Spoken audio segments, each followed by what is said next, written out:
Hi dear student, इसके पहले video में मैंने आपको अकाउंटिंग इक्वेशन का बिल्कुल आसान से मतलब समझाया। अब मैं उसका प्रैक्टिकल करवाता हूं। देखिए मेरे साथ। अकाउंटिंग इक्वेशन तो आप समझ ही गए हैं, आपको मैंने बता दिया था। Assets are always equal to liabilities plus capital. अब पहला हमारा ट्रांजेक्शन है 1 X started business with cash rupees 50,000, stock और गुड्स वर्थ रुपीज 40,000। प्यारे बच्चों ध्यान दें, बिजनेस को जो क्या मिला हमें ये देखना होता है कि हमारा जो अकाउंटिंग सिस्टम है वो डबल एंट्री सिस्टम पे बेस है। हम हर एक ट्रांजेक्शन को देखते हैं कि बिजनेस को मिला क्या और बिजनेस ने दिया क्या। तो आप बिजनेस के रिप्रेजेंटेटिव बन के सोचोगे, आपको समझ आ जाएगा। अब बताइए, एक्स ओनर है, उसने बिजनेस को क्या दिया? कैश। तो कैश क्या होता है? असेट। तो बिजनेस का असेट बढ़ गया। और बिजनेस को क्या मिला? स्टॉक। स्टॉक क्या होता है? असेट। ये बढ़ गया।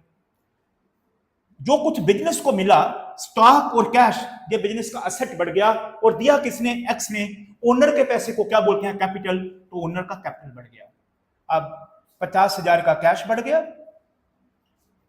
40,000 का स्टॉक बढ़ गया और कुल मिला के कैपिटल बढ़ गया 90,000। देखो इक्वेशन बराबर है। बस इसी को जहां पुट करना है, असेट के नीचे लिखें कौन सा असेट बढ़ा? आपका कैश।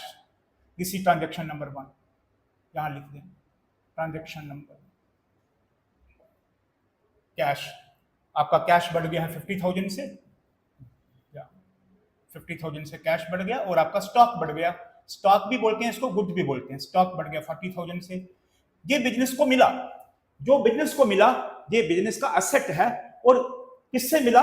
एक्स से। वो उसका कैपिटल बन गया। तो इसके सामने लिखिए कैपिटल। ये बन गया अकाउंटिंग इक्वेशन। देखिए इन दोनों का टोटल उसके बराबर है। अब number 2, purchased goods for rupees 20,000। अगर खाली इतना लिखा हो, परचेज गुड्स फॉर 20,000, आगे कुछ भी नहीं लिखा हो, इसका मतलब कैश होता है।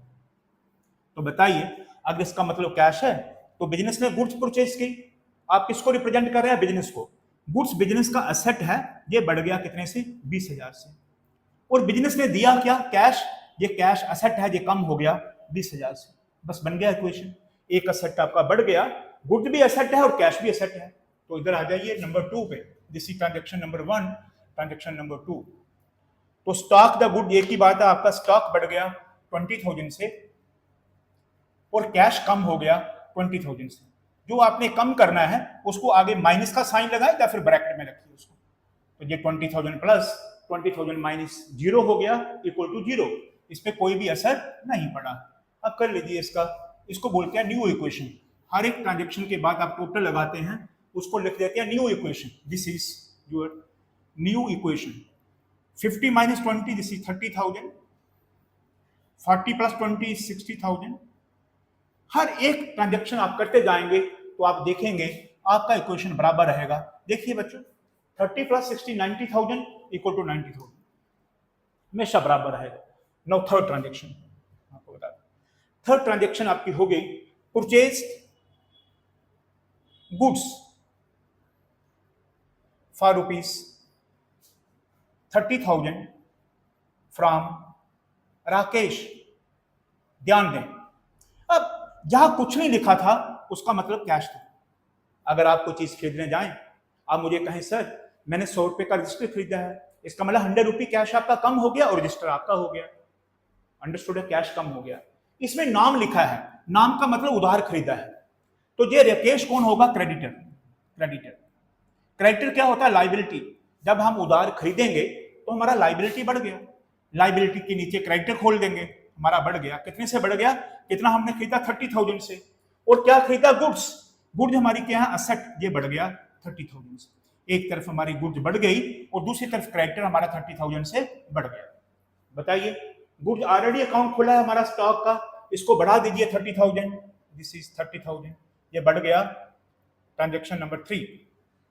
और दूसरी तरफ ये लाइबिलिटी के नीचे अकाउंट खुल जाएगा क्रेडिटर का। क्रेडिटर जिनसे हम उधार सामान लेते हैं वो क्रेडिटर क्या होते हैं, लाइबिलिटी। हम दो चीजें उधार लेते हैं, या तो सामान उधार लेते हैं तो हमारा क्रेडिटर बन जाएगा, या फिर बैंक से पैसा उधार लेते हैं तो बैंक हमारा लाइबिलिटी बन जाएगा। जहां हम कैश उधार लेते हैं या सामान लेते हैं, तो ये जो आपका क्रेडिटर है ये बढ़ गया 30,000 की। अब देखिए आपका इक्वेशन बराबर आ गया, 30,000 इक्वल टू 30,000, इसका टोटल कर लीजिए, this is your new equation.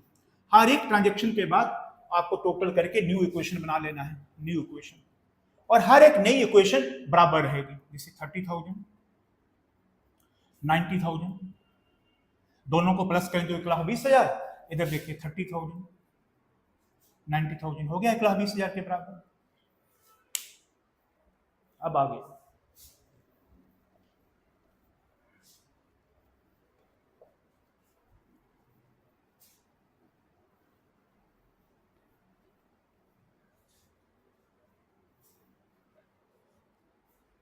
Fourth entry देखिए, पेड वेजेस ₹5,000। दो टर्म है। पेड का मतलब होता है जब आप बिजनेस किसी को पेमेंट देगा तो उसका कैश कम हो जाएगा, तो इससे कैश का नेचर होता है असेट, ये कम हो गया, कैश क्या हो जाएगा, कम। और वेजेस बिजनेस के लिए क्या है, एक्सपेंस। और एक्सपेंस अकाउंटिंग इक्वेशन में एक्सपेंस कैपिटल को कम करता है। इनकम से कैपिटल बढ़ेगा, यानी कि अगर मेरा बिजनेस है, मैं जो कमाऊंगा उससे मेरा कैपिटल बढ़ जाएगा, और जो मैं खर्च करूंगा उससे कैपिटल कम हो जाएगा। सो एक्सपेंस, वेजेज एक्सपेंस है, इससे कैपिटल कम हो जाएगा सेम अमाउंट से, 5,000 से। सो बताइए, पे करने से कैश कम हो गया, ये मेरा कैश है, फोर्थ ट्रांजेक्शन, कितना पे करा, 5,000, कैश कम हो गया। और वेजेस क्या है, एक्सपेंस, एक्सपेंस से कैपिटल कम हो जाएगा और इनकम से कैपिटल बढ़ जाएगा। तो दिस इज 5,000। अब देखिए क्वेश्चन बराबर है, 5,000 negative equal to 5,000 negative, new equation.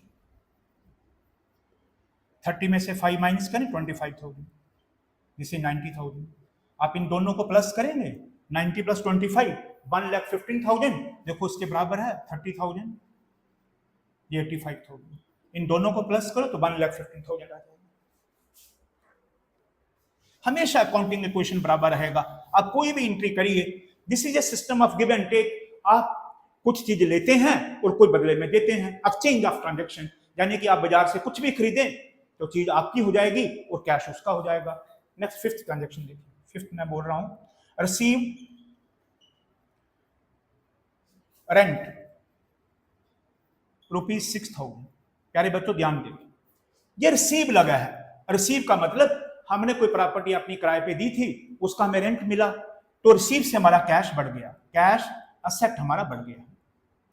Receive के आगे वाली टर्म हमारी इनकम बन जाएगी, क्या बन जाएगी, इनकम। और मैंने अभी बताया इनकम से कैपिटल बढ़ जाएगा सेम अमाउंट से। एक तरफ हमें रिसीव हुआ, हमारा कैश बढ़ गया, रिसीव के बाद वाली टर्म इनकम है, हमें रेंट मिला, तो हमने बिल्डिंग किराए पे दी थी, रेंट मिला, हमारी इनकम बन गई। अगर पेड रेंट होता, हमने किसी को दिया, तो पे का मतलब कैश कम हो जाता, रिसीव है तो कैश बढ़ गया और रेंट हमारी इनकम बन गया। तो बताइए फिफ्थ ट्रांजेक्शन, कैश आपका बढ़ गया 6,000 से और इनकम भी आपकी बढ़ गई 6,000 से। आप कर लीजिए, आपका इक्वेशन बराबर आ जाएगा, this is new equation, new equation. 25 plus 6, 31,000, this is 90,000, this is 30,000 and 91,000।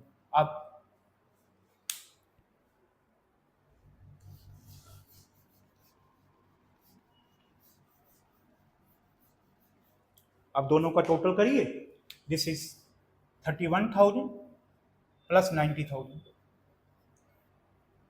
1,21,000। इनका भी टोटल करिए, 30,000 plus 91,000, 1,21,000। This is left hand side equal to right hand side. So प्यारे बच्चों, this is your question 1 of accounting equation, question 1।